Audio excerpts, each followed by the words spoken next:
Giulia, nella tua breve vita sei riuscita a insegnarmi tanto e non me lo scorderò mai.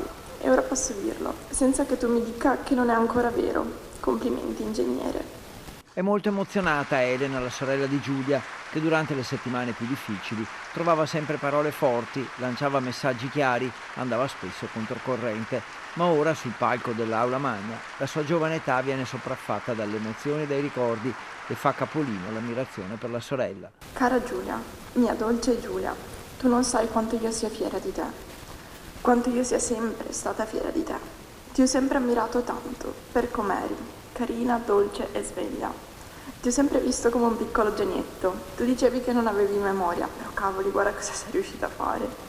Sei riuscita ad essere una così brava studentessa in ingegneria, una facoltà che sapevo non essere la più affine al tuo animo romantico, eppure ce l'hai fatta, e alla grande. Elena ricorda la passione per lo sport e per l'atletica di Giulia, pronta anche a fare fatica per seguire i suoi ideali.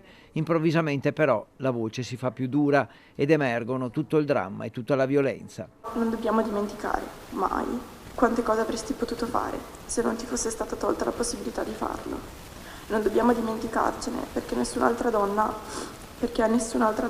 venga tolta la possibilità di farlo. Alla cerimonia c'è anche nonna Carla, che immagina come sarebbe stato il suo saluto a Giulia nel momento della laurea, quella vera, che purtroppo non ci sarà mai. Un grande abbraccio e detto complimenti tesoro, te lo sei meritato tutto. Era molto, molto determinata, lei sapeva cosa voleva, però aveva quella parte di carattere, diciamo, sempre solare, brillante, sai, gioioso, per cui la faceva sembrare una bambina.